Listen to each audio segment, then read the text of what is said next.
ఈ సమావేశం ఏర్పాటు చేసినటువంటి వైశ్య వికాస వేదిక వ్యవస్థాపకులు డాక్టర్ కచ్చం సత్యనారాయణ గారికి మరియు సమావేశంలో హాజరైనటువంటి ప్రతి ఒక్కరికి నమస్కారాలు. ముఖ్యంగా వైశ్య వికాస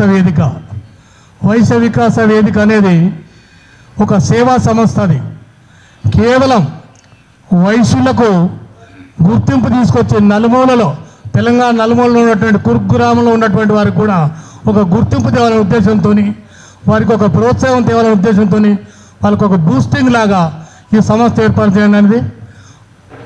ముఖ్యంగా వైశ్య వికాస వేదిక ఏర్పడిన నాటి నుండి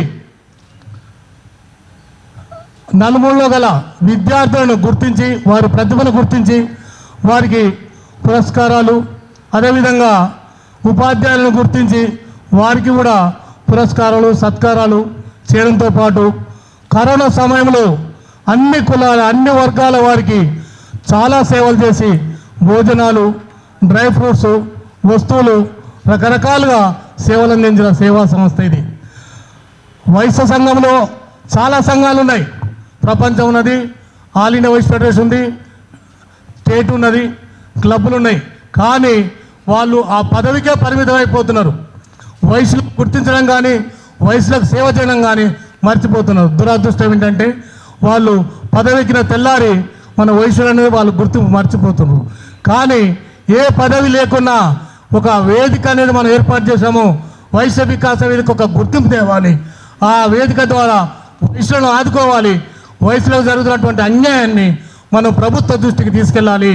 వారికి జరుగుతున్నటువంటి అన్యాయంలో ప్రభుత్వం పరంగా కానీ, ప్రభుత్వ ఉద్యోగుల పరంగా కానీ, ఆఫీసుల పరంగా కానీ, వ్యాపారస్తులకు జరుగుతున్నటువంటి అన్యాయానికి మనం సపోర్ట్గా ఉండాలని ముందు వచ్చిన సంస్థనే ఈ వైశ్య వికాస వేదిక.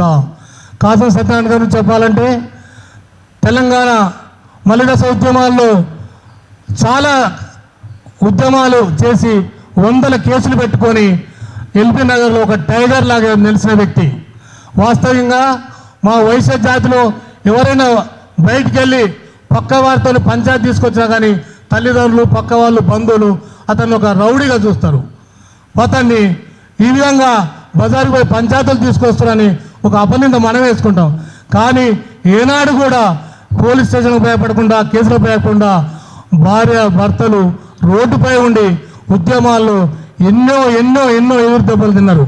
అన్ని కార్మిక సంఘాలను, అన్ని ప్రజా సంఘాలను, అన్ని ప్రభుత్వాలకు గుర్తింపు వచ్చే వాళ్ళను ప్రతిఘటించారు.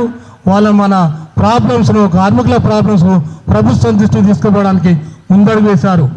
అటువంటి కాసం సత్యనారాయణ గారు మన ఆర్య వయసుల కోసం మన తమాషా ప్రకారం మన వాటా ఎంత, మన జనాభా ఎంత, దాని ప్రకారంగా మాకు సీట్లు ఇవ్వాలి, మాకు ఎమ్మెల్యే సీట్లు ఇవ్వాలి, గ్రామ పంచాయతీలో కానీ, జెడ్పీటీసీలో కానీ, ఎంపీటీసీలో కానీ మా తమాషా ప్రకారం మాకు స్థానాలు కల్పించాలి.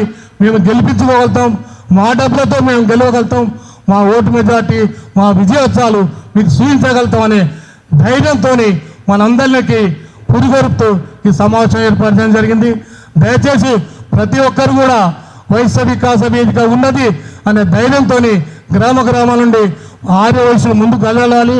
ఈ వేదిక ద్వారా ప్రతి ఒక్కరికి గ్రామ పంచాయతీ వార్డు మెంబర్ కాడికి వెళ్ళి ఎమ్మెల్యే వరకు టికెట్ ఇప్పించడానికి, గెలిపేయడానికి, సహకారం చేయడానికి కాసం సత్యనారాయణ ముందుంటారని సెలవు తీసుకుంటున్నాను. ధన్యవాదం.